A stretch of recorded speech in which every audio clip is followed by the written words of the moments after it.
Tere! Mina olen Hälis ja te vaatate saadet Õpetajate kehakeel.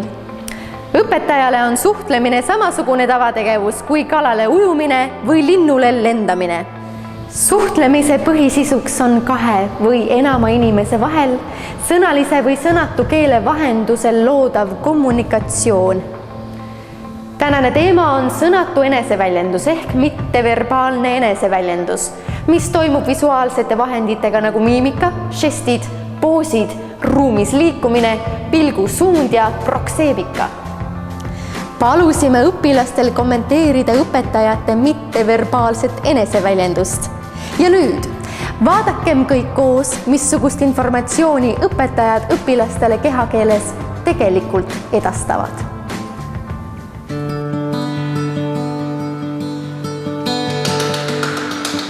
Oi, me oleme nii tublid õpilased.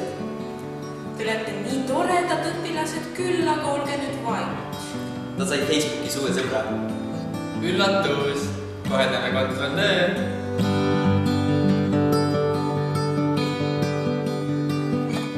Teeb näo, et ta ei näe, et me maha teeme. Muretseb, kas tal on kõrvarõngad alles. Unistab palgakõrgendusest.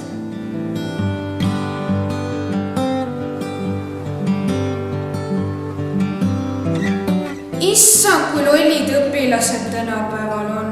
Ta annab silmadega märku, mis leheküljelt vaadata. Ta teeb silmadele arvutusi.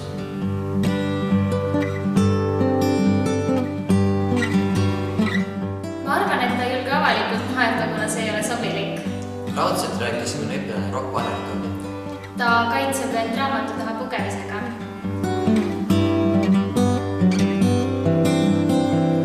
Kuulge, ärge segage, ta mängib arvutus pokkerit. Ei, ta pahane. Kui me veel tundi segame, kustutab need sõbralistest ära.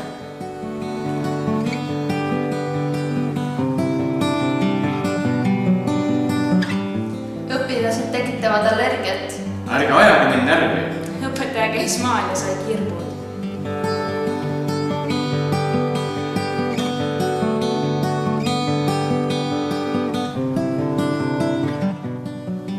Õpetaja mõtleb. Õpetajal on kööm. Ei, täid. Vot need täid. Kõnnib mannekeen, see kaunis mannekeen, siis istus. Üritab vist tähelepanu võita. Oota, mis ta käes on? Kriit või suits? Kohe näitab õpetaja midagi ennenägematut. Nojah, lapsest peale unistas juba modelliks saada.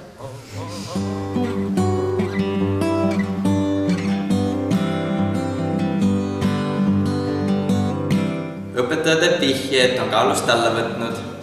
Tal on uued püksid, aga liiga suured said, kaella pigistav. Püksid pükseks, nagu rihma välja kohe läheb peksumasin käima.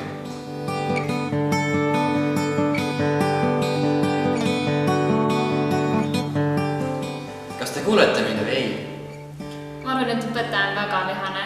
Kohe hakkame saama vist. Ma arvan, et õpetaja tahab keha varem näidata.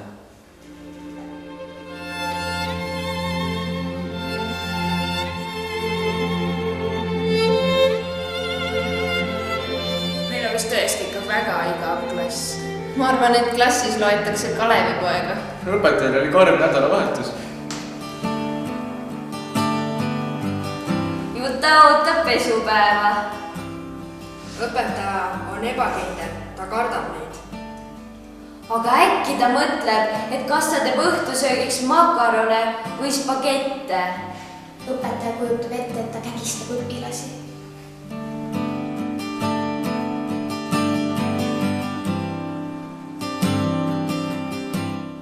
Õpetaja on muretu. Tahab olla popp ja noortepärane. Näitab üleolekut. Elu nagu lill.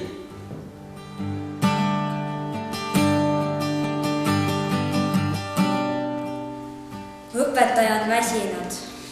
Ta tahab juba vahetundi. Õpetaja on tasakaalust väljas.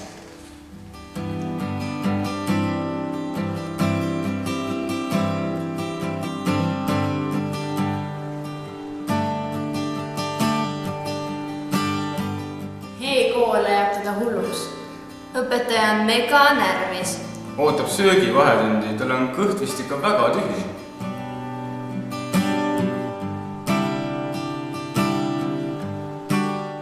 küll ma juba näen, mis ta seal teete. kaitsepositsioon, käed-jalad risti, arvab, et õpilased ründavad. varjab oma vetsuhäda.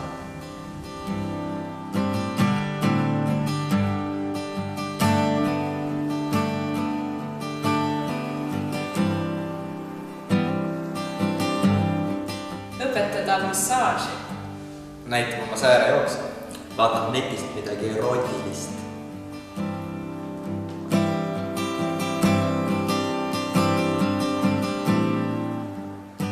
õpetajal on nohu. mängib Bulatiinot ja jätab meid pika ninaga.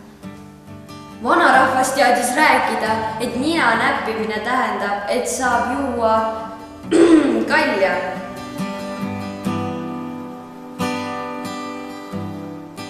palun olge normaalsed ja hakake tööle. issand, anna mulle paremaid õpilasi.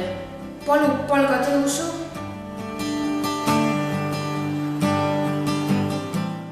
appi, mul on nii kõrged kontsad. ta kontrollib, kas ta kingakonts on alles. õpilased, kas te märkasite, et mul on uued kingad? Kiitke! tehti komplimenti. ärge arvake, ma nägin küll, et te spikerdasite. ta kutsus mind kohtama. olen oma, kõik on hästi.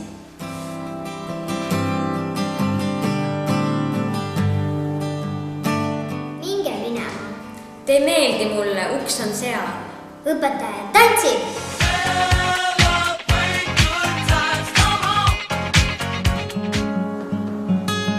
olge vait, hullud.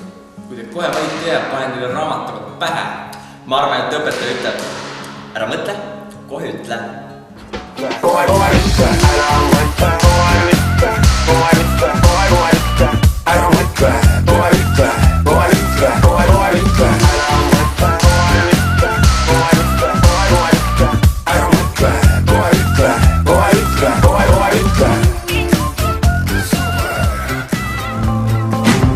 Mina olin Hälis ja te vaatasite saadet Õpetajate kehakeel.